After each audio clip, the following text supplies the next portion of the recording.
Up next to the broadcast, for the first time ever, Korea's constitutional court dissolves a national political party on the grounds that the now-defunct Unified Progressive Party sought rebellion and North Korean-style socialism. The UN General Assembly votes in favor of referring North Korea to the International Criminal Court for alleged crimes against humanity, but passing the Security Council next week is expected to be a reach.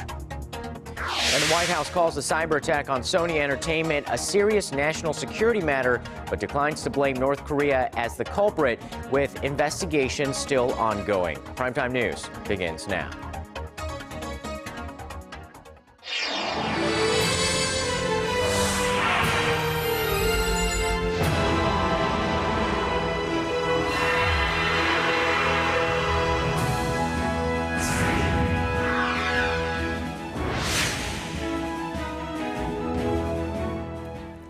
Welcome to the program. You're watching Primetime News, coming to you live from Seoul. I am Kang Tae-ri. And I'm Sean Lim. Thanks for joining us tonight. We start off with an historic decision by South Korea's Constitutional Court. For the first time ever, the court ruled in favor of dissolving a national political party. The minor opposition Unified Progressive Party, founded just 3 years ago, is no more. Kim Daejung reports on the ramifications. 8 out of 9 judges at Korea's Constitutional Court ruled in favor of disbanding the minor opposition Unified Progressive Party on Friday. It is the first time the court has ordered the dissolution of a political party since it was founded in 1988. During a nationally televised verdict, Justice Park Han-cheol said the minor opposition party had violated South Korea's constitutional order and sought to achieve a North Korean style of socialism. The party's 4 members, including now former lawmaker Lee Seok-gi, were arrested last year on charges of trying to instigate a rebellion against the South Korean government in the event of war. As a result of the party breakup, all 5 of the party's lawmakers were immediately stripped of their seats. The National Election Commission says a by-election will be held in April to fill 3 of the seats, while the other 2 will be removed altogether. The ruling also prohibits any party with similar goals and ideologies from being established in the future. The head of the Unified Progressive Party, Lee Jung-hee, was resolute after the announcement. I, as the chief of the party, am responsible for today's ruling. Although the government has dissolved our party, it is not going to dissolve our liberal mentality. The nation's 2 main parties had decidedly different viewpoints on the court's decision. It is both a victory for the Constitution and liberal democracy. We urge the UPP to reflect upon what they have done wrong. We are worried that the ruling might have undermined the freedom of a political party, which is the foundation of democracy. Friday's groundbreaking decision by the court came after the Justice Ministry filed a petition late last year to break up the Unified Progressive Party. And many political analysts expect the decision to further deepen the rift between liberals and conservatives in the country. Kim Daejung, Arirang News.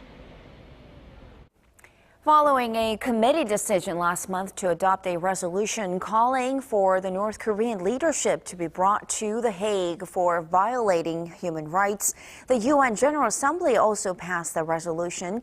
North Korea, of course, was quick to denounce this move. Song Ji-sun reports. The UN General Assembly has voted in favor of referring North Korea to the International Criminal Court for alleged crimes against humanity. The result of the vote is as follows. In favor 116, against 20, abstentions 53. Draft Resolution 1 is adopted. The non-binding resolution drafted by the EU and Japan was previously approved by the Assembly's 3rd Committee, which deals with human rights.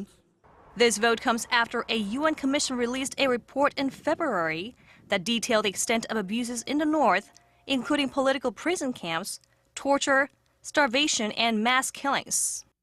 The UN Security Council will meet next Monday to discuss the resolution, but it's almost certain to face stiff opposition from veto-wielding powers, China and Russia.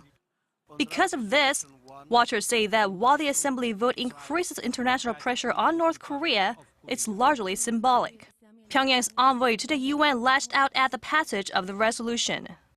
My delegation totally rejects the resolution because the resolution has nothing to do with promotion and protection of human rights, and it is a product of a political plot and confrontation against the DPRK. He added that North Korea was ready for dialogue and cooperation on human rights, but said the issue was being used as an instrument for regime change. Western nations are moving to put North Korea on the UN Security Council's agenda, but China opposes the move, saying the Council is not the proper forum for discussions on human rights. The General Assembly also passed a resolution on Thursday condemning rights abuses in Syria and Iran, but did not go as far as referring them to the ICC. 송지선, Arirang News. South Korea's foreign ministry, meanwhile, has welcomed the passage of the UN resolution and called on Pyongyang to implement concrete measures to improve the situation. In a statement Friday, the ministry said the adoption of the strongest resolution yet reflects the international community's determination to deal with North Korea's human rights abuses. The ministry added that the South Korean government has always and will continue to urge North Korea to take specific and practical actions to enhance its human rights conditions. In an olive branch from Pyongyang, North Korea has extended an invitation to the aides of late South Korean President Kim Daejung to visit the Inter-Korean Kaesong Industrial Complex next week. The South's Unification Ministry said it received a letter on Friday inviting members of the Kim Daejung Peace Center as appreciation for the condolences they sent on the third anniversary of former leader Kim Jong-il's death this week. The letter came from Kim Young-gun, the North Korean point man on South Korea. A close aide of former President Kim Daejung says the invite is likely to be accepted, with a possible visit on Wednesday led by opposition lawmaker Park Ji-won, who visited the industrial complex just this week. Officials from Hyundai Asan were also invited, but they have yet to comment on their plans. Now, in the third and final part of our special three-part series of reports on North Korean leader Kim Jong-un's first 3 years in power, we take a look at Pyongyang's rare attempt to re-engage with the outside world. But as our Hwang Sung-yi tells us, the efforts may have only deepened the regime's diplomatic isolation. Getting cozy with Russia, sending a high-level delegation to South Korea, negotiating the abductee issue with Japan, and releasing American detainees. North Korea engaged in a series of unusual diplomatic overtures this year as it found itself on the outs with its longtime ally, China. But the efforts proved unsuccessful. Led by the United Nations, North Korea came under strong pressure to improve its human rights issue. Consequently, its efforts to diversify diplomacy hit hurdles and the regime became even more isolated. I think it was a very difficult year. Pyongyang warned of more nuclear tests to counter the latest UN push on its human rights violations. In their attempts to eliminate the state and social system of the DPRK is compelling us not to refrain any further from conducting nuclear tests. But analysts doubt Pyongyang will be so hasty with a nuclear test, since that would anger its allies China and Russia, although the regime will likely launch a violent protest. Their strategy, their playbook, is to respond with force. Fight fire with fire. Another nuclear test, another missile launch. Satellite launch, I think, will be coming in 2015. That would further delay the possible resumption of the long-stalled six-party nuclear talks involving the two Koreas, the U.S., China, Japan, and Russia. Nonetheless, experts say North Korea will be more aggressive with multilateral dialogue next year and seek diplomacy at the highest level. In order to end its current diplomatic isolation, North Korea will be more vocal about resuming the six-party talks.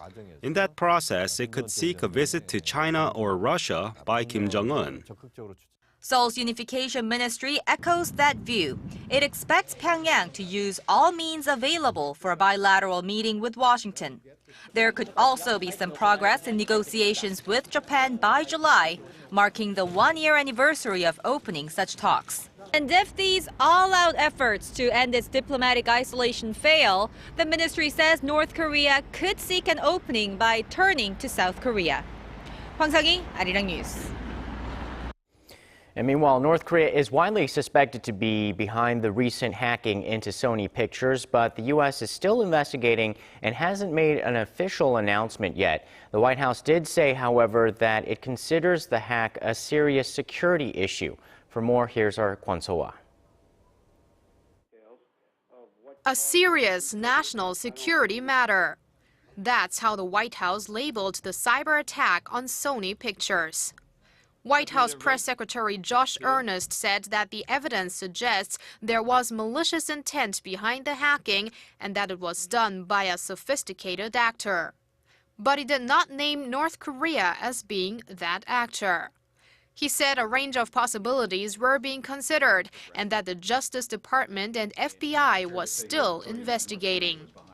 But all signs seem to implicate Pyongyang, and some with knowledge of the probe say their involvement has in fact been determined. A U.S. official said the hackers stole a Sony administrator's identification card, giving them access to the entire building. Another piece of information came from a North Korean defector who claims he was part of a North Korean agency called Bureau 121, which trains around 18,000 people to become members of a hacker's army. Sony, while the victim here, has not dodged criticism for canceling the theatrical release of the movie The Interview, which centers on a CIA plan to assassinate North Korean leader Kim Daejung. Some say the studio caved in to the demands of the hackers and that their reaction could open up new threats of the kind against others in the future. Kwon So-ah, Arirang News. Korea's finance minister has pledged to push forward with structural reforms next year as it seeks to achieve strong and sustainable growth. And those structural changes will take place in key areas like labor and education. Our Hwang Jie has the details. Structural reform. That's what economic policymakers will focus on next year. Finance Minister Choi Kyung-hwan said in an economy-related ministers' meeting on Friday that the government will push through structural changes in the labor, education, financial, and public sectors in 2015 to revive the country's growth potential. The government will raise the efficiency of the public sector and create new dynamics in the financial industry so there can be a virtuous circle between the financial sector and the real economy. Che added that labor sector reform will center around measures to create high-quality jobs and to increase corporate competitiveness, while educational reform will focus on nurturing a workforce that caters to industrial needs. He also emphasized that pushing through structural reforms is a must for the Korean economy, although it's not an easy task. We should overcome our fears toward changes and make a big leap, using creative ideas and alternatives. To support the reform efforts, Che said the government will continue to work on revitalizing domestic consumption and investment while closely monitoring risks stemming from the country's snowballing household debt problem. The finance minister's remarks come just days before the government unveils its economy management plan for next year. The plan will lay out the big picture of economic policy direction and new growth forecasts for 2014 and 2015. Hwang Jie, Arirang News. From nut rage to nut craze, the scandal surrounding the former vice president of Korean Air has been a major headache for the company, but it's given Koreans a taste for the macadamia nut, a snack that triggered the whole controversy in the first place. Our Shin Se-min has this report. Macadamia nuts, which were thrust into the spotlight as a result of recent nut rage incident here in Korea, have been a range of its own lately. They are flying off the shelves and selling out online. The incident that battered the career and reputation of former Korean Air executive Cho Hyun-ah has been a boon for the macadamia nut industry in the country. Major online shopping mall G-Market saw sales surge by 20 times last week compared to the week before. Large offline chains like Costco and Lotte Mart have also seen a considerable jump in demand. Suppliers couldn't be happier. More than 80% of Korea's imports come from the birthplace of the macadamia nut, Australia. The Australian Macadamia Society said in a press release that it would renew its focus on the Korean market. Hawaii's $38 million macadamia nut industry is also feeling the effects. This week alone, we have received requests for pricing and information on our product line from 4 or 5 different groups from Korea. And while demand is rising, some question its origin. It's absurd, and it's unfortunate that this has become the focus of the nation, when we have other real problems hurting the nation. And as for the best way to enjoy the nuts, yes, macadamia nuts, whether they're served in a bag or on a silver platter, it's the same great tasting, very classy nut, no matter how you have them served. 신세민, Arirang News. And also creating a craze are instant noodles. They're popular the world over, but apparently Korea ranks first in the world when it comes to ramyeon consumption per capita, with the average Korean eating it about once every 5 days. Kim Min-ji reports on the booming noodle market. Instant noodles, known in Korea as ramyeon, are a popular snack food. It's a quick and simple way for busy workers and students to snag a meal. And maybe that's why Korea is at the top of the list when it comes to consumption of ramyeon. According to the World Instant Noodles Association, the average Korean ate about 74 packets of ramyeon last year, or roughly 1 serving every 5 days. Vietnam came in second at 60 packets, followed by Indonesia at 57. The domestic ramyeon market has grown 40% over the last 5 years to about $2 billion. Koreans had already spent over $1.3 billion on ramyeon as of September this year.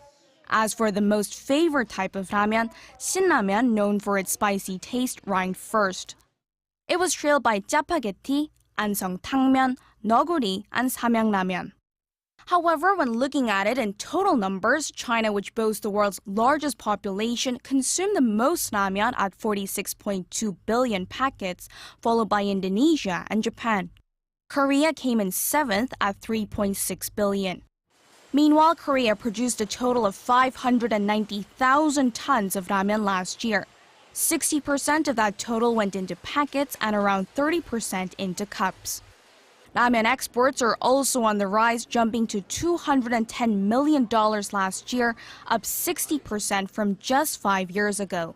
Kim Min-ji, Arirang News.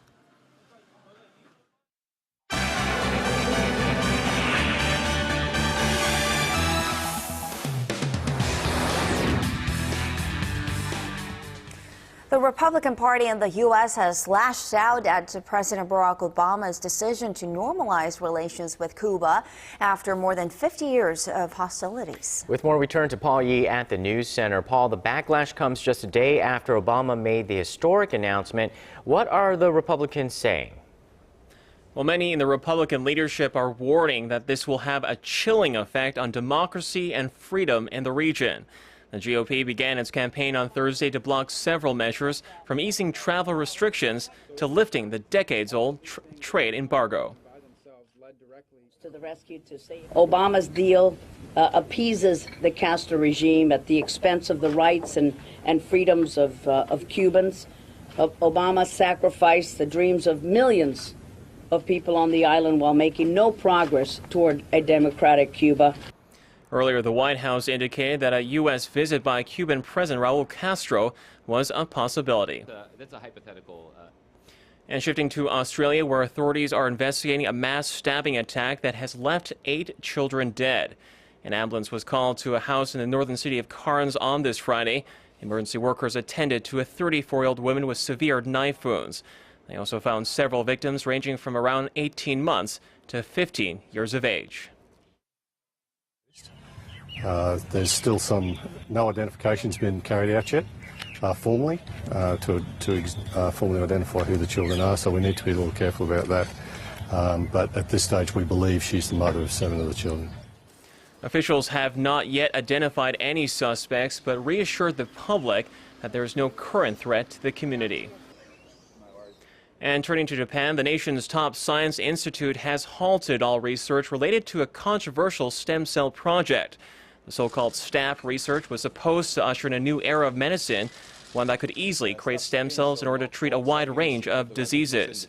On Friday, however, the investigation team at the Riken Center said it would shut down the research as it could not defend accusations that the original results were fabricated. We were not able to recreate the STAP phenomenon. We were expected to continue the verification process until March of next year. However, in light of these results, we have decided to terminate the experiments.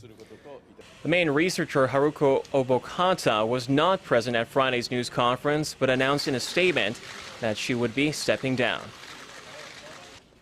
And finally, some of Hollywood's biggest blockbuster films are set to clash at the box office this weekend, with The Hobbit expected to come out on top. The last chapter in the epic trilogy has been dominating ticket sales in North America during its opening run, this despite receiving mixed reviews from critics. The Battle of the Five Armies opened on Wednesday to the tune of nearly $25 million and is expected to double that over the next 3 days. And that wraps up our look at international stories for now. I'll see you back here next week.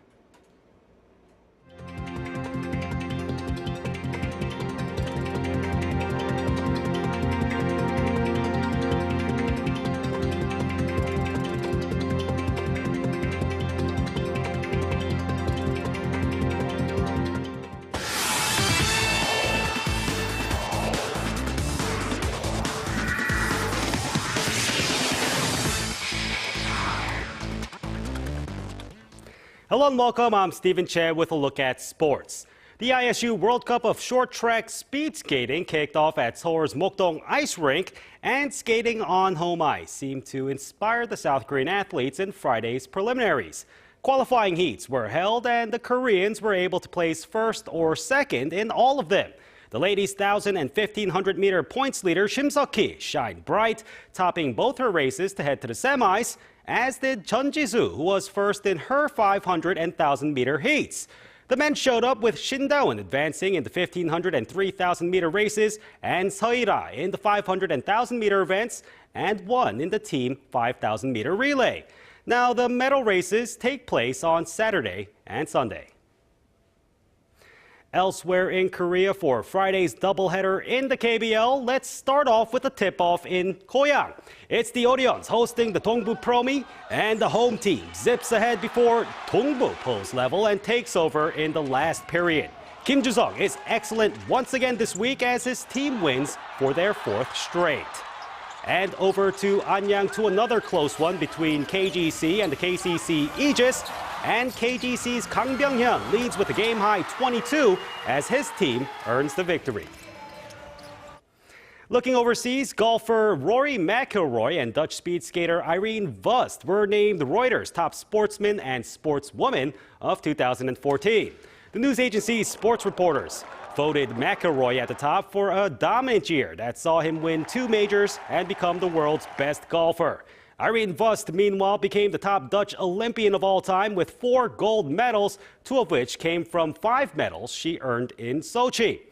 Now, Germany was named the top team. Atletico Madrid football coach Diego Simeone was the top coach, and tennis star Kei Nishikori, the top breakthrough athlete.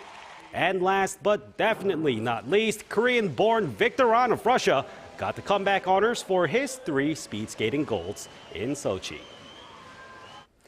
On to more year-end honors. The International Tennis Federation chose Novak Djokovic and Serena Williams as its world champions this year.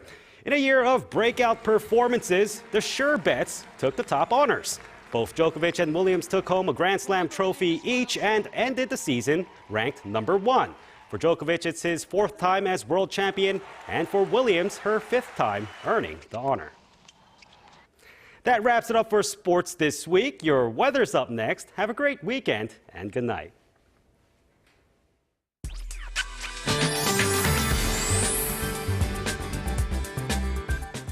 Hope your week is wrapping up nicely. I'm Kim Daejung with the weather updates. At the moment, the nation is under cloudy skies with showers falling in some regions along the southern coast, and this will gradually spread it to most places. Along with the showers, heavy snowfall is in store for the inland regions. So through tomorrow morning, that is, over 15 centimeters could fall in Gangwon-do province, while 2 to 7 are expected in other places, including Seoul. On Saturday, keep in mind that the southern regions, including Jeju, could get higher than normal levels of fine dust. Other than that, numbers should remain in the seasonal average range. But once conditions clear up, cold air will move in from the north, leading to a big drop in numbers on Sunday. On to Saturday's ratings. Seoul will mix it to 1, Gwangju hits 5, Busan reaches 10. On to other places. Jeju makes it to 8, Dokdo 10, Mount Kumgang remains colder. Hope you have a lovely Friday evening. I'll see you again after midnight. Thank you very much, Po-kyung, and that's Primetime News for this Friday. I am Kang Cheri. Thanks for watching. And I'm Sean Lim. Have a great weekend. We'll see you soon.